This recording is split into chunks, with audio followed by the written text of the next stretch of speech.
Hello दोस्तों, स्वागत है आपका हमारे चैनल पर, जहां हम आज शैडो स्लेव का चैप्टर 26 एक्सप्लोर करेंगे।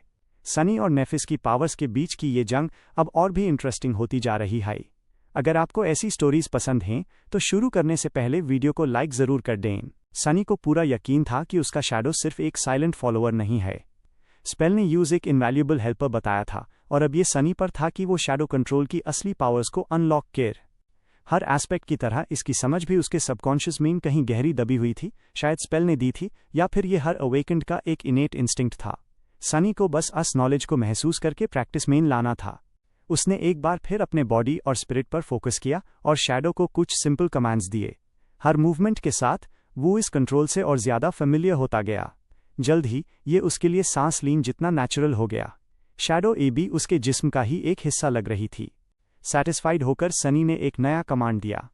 बिना रुक शैडो उसके जूतों से अलग हुई, कमरे के दूसरे कोने तक चलकर गई और मुड़कर यूज़ एक मॉकिंग साइलेंस के साथ देखने लगी। सनी अब बिना शैडो के था। This is not scientific at all, उसने एक अम्यूज्ड स्माइल के साथ सोचा। खैर, स्पेल से जुड़ी किसी भी चीज़ पर साइंस कभी अप्लाई होती ही नहीं थी। जैसे हाई शैडो डोर गई, सनी को अपने दिमाग में एक अजीब सा स्प्लिट महसूस हुआ। ऐसा लगा जैसे उसकी परसेप्शन दो अलग सोर्सेज में बद गई हो, एक उसकी अपनी बॉडी और दूसरी उसकी शैडो। थोड़ी कोशिश के बाद उसने दूसरे सोर्स पर फोकस किया। पाल भर में ही उसकी विजन ब्लर हो गई। वो, सनी के मुंह से हैरानी में निकला। वो शैडो को कमरे के दूसरे कोने से सुनाई दिया। सनी ने आंखें झपकाई। उसके दिमाग में अब दो अलग पिक्चर्स थी। एक तरफ उसके कमरे का दरवाज़ा था जिसके सामने शैडो खड़ी थी, और दूसरी तरफ एक पेल यंग लड़का कुर्सी पर बैठा था जिसकी आंखें हैरत से फटी हुई थी। दैट्स मी, उसने अपना हाथ उठाकर हवा में वेव किया। एग्जैक्टली उसी वक्त आस पले लड़के ने भी अपना हाथ हिलाया।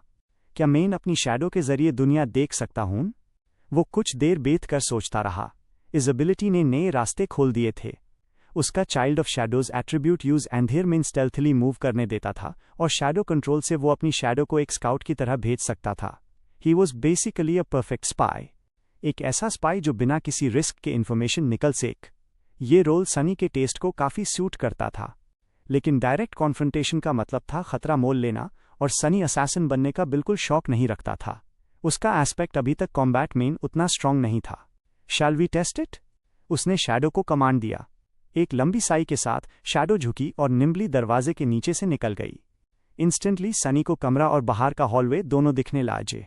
उसने अपनी आंखें बैंड कर एलाई ताकि वो शैडो के विजन पर फोकस कर सके। एक साय से दूसरे साय माइन छुपती हुई शैडो हॉलवे माइन आज बढ़ी।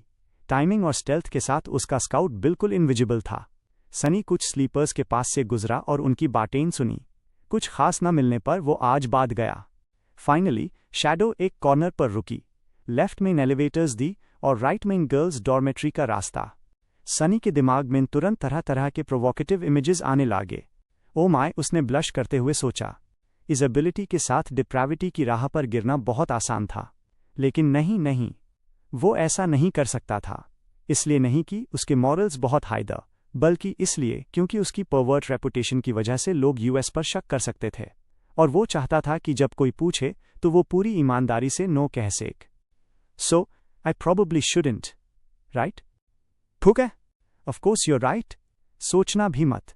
अपने कमरे में वापस सनी ने एक अफसोस भरी सांस ली। फिर उसने अपने स्काउट को एक गुजरते हुए स्लीपर की शैडो में छुपा दिया और एलिवेटर्स तक गया। कुछ देर बाद सनी की शैडो एक बेडे डोजो के कॉर्नर में छुपी हुई थी। वो अपने बाकी स्लीपर्स को देख रहा था जो इंस्ट्रक्टर रॉक की गाइडेंस में इंट्रोडक्टरी कॉम्बैट क्लास ले रहे थे। आज उनकी कॉम्पिटेंसी और एबिलिटीज़ का टेस्ट था ताकि उन्हें उनके लेवल, नोविस, एडवांस्ड या एक्सपर्ट के हिसाब से डिवाइड किया जा सके। अभी स्लीपर्स एक एक करके एक मशीन पर अपना स्ट्रॉन्गेस्ट पंच मार रहे थे जो उनकी फिजिकल स्ट्रेंथ मेजर कर रही थी। टेक्निक और ट्रेनिंग का भी रिजल्ट पर बड़ा असर पड़ रहा था। ज़्यादातर लोगों का स्कोर 10 से 14 के बीच ए रहा था, जो काफ़ी एथलेटिक माना जाता है। लेकिन जिन लोगों के एस्पेक्ट्स कॉम्बैट ओरिएंटेड द, वो 15 या 16 तक टच कर रहे थे। मुझे शायद 10 या 11 मिलता, सनी ने बोर होते हुए सोचा। लेकिन फिर उसने नोटिस किया कि अब नेफिस की बारी थी, उनकी बैच की हाईएस्ट रेटेड स्लीपर। अ स्लेंडर लड़की ने बिना किसी खास प्रेपरेशन के 103 क्रशिंग ब्लो मारा। सनी को मार्शल आर्ट्स की ज़्यादा समझ नहीं थी, पर वो उसकी स्पीड और एग्जीक्यूशन देखकर इम्प्रेस हो गया। She had a lot of training. नेफिस और भी इंट्रीगिंग होती जा रही थी। इसका बैकग्राउंड क्या है? मशीन ने रिजल्ट दिखाया 16। सनी थोड़ा डिसअपॉइंटेड हुआ।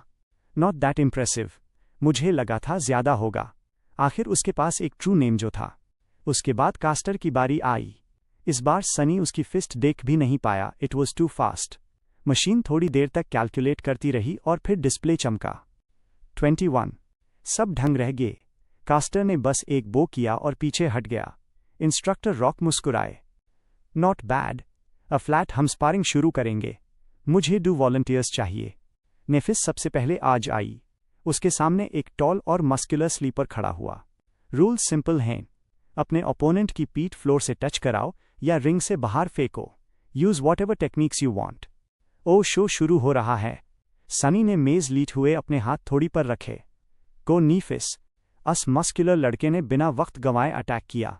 वो एक पहाड़ की तरह आज बढ़ा और एक विशियस किक मारी। लेकिन 1 सेकंड बाद वो जमीन पर चित पड़ा था। नेफिस ने अपनी स्टेंस तक नहीं बदली थी। इंस्ट्रक्टर रॉक ने ग्रीन किया। नेक्स्ट। इसके बाद जो हुआ वो किसी मैसेकर से कम नहीं था। एक के बाद एक नेफिस ने हर स्लीपर को हराया। वो उनसे फास्ट या स्ट्रांग नहीं लग रही थी, लेकिन जो भी रिंग मेन आता वो बस कुछ सेकंड्स में धूल चाट रहा होता। सनी पहले तो एंजॉय कर रहा था, पर फिर उस थोड़ी घबराहट होने लगी। नेफिस किसी बैटल मशीन की तरह मूव कर रही थी, रूथलेस और प्रिसाइज। हर अटैक को प्रिडिक्ट करना, डिफ्लेक्ट करना और ओपोनेंट के खिलाफ उस करना, वो ये सब मिनिमम एफर्ट के साथ कर रही थी। चाहे वो अमीर हो, गरीब हो या कोई लेगेसी, सब सेकंड्स में धर हो रहे थे। और सबसे डरावनी बात, उसके चेहरे के एक्सप्रेशंस बिल्कुल नहीं बदले। Is she even human? Sunny ने एप्रीहेंसिव होकर सोचा। अगर ये चेंजिंग स्टार कभी उसकी दुश्मन बन गई तो उसका क्या होगा? बेस्ट ऑप्शन तो यही था कि भाग जाओ, या फिर उस कभी नाराज ही मत करो। आखिर सूरज भी एक सितारा ही है और शैडोज और सनलाइट की कभी नहीं बनती। फाइनली सिर्फ कास्टर बचा था। वो बाकियों की तरह डरा हुआ नहीं लग रहा था। एक हल्की स्माइल के साथ वो रिंग में उतरा। दोनों की आंखें मिली और कास्टर ने बो किया। लेडी नेफिस, please excuse me in advance. ये क्या करने वाला है? अगले हाई पाल। सनी की आंखें हैरत से खुल गई। दोस्तों, आज की कहानी बस यहीं तक। अगर आपको सनी का ये सफ़र पसंद आ रहा है तो प्लीज़ लाइक, शेयर और कमेंट ज़रूर करें। अगले चैप्टर की अपडेट के लिए बेल आइकन दबाकर सब्सक्राइब करें। मिलते हैं बहुत जल्द एक नए एडवेंचर के साथ।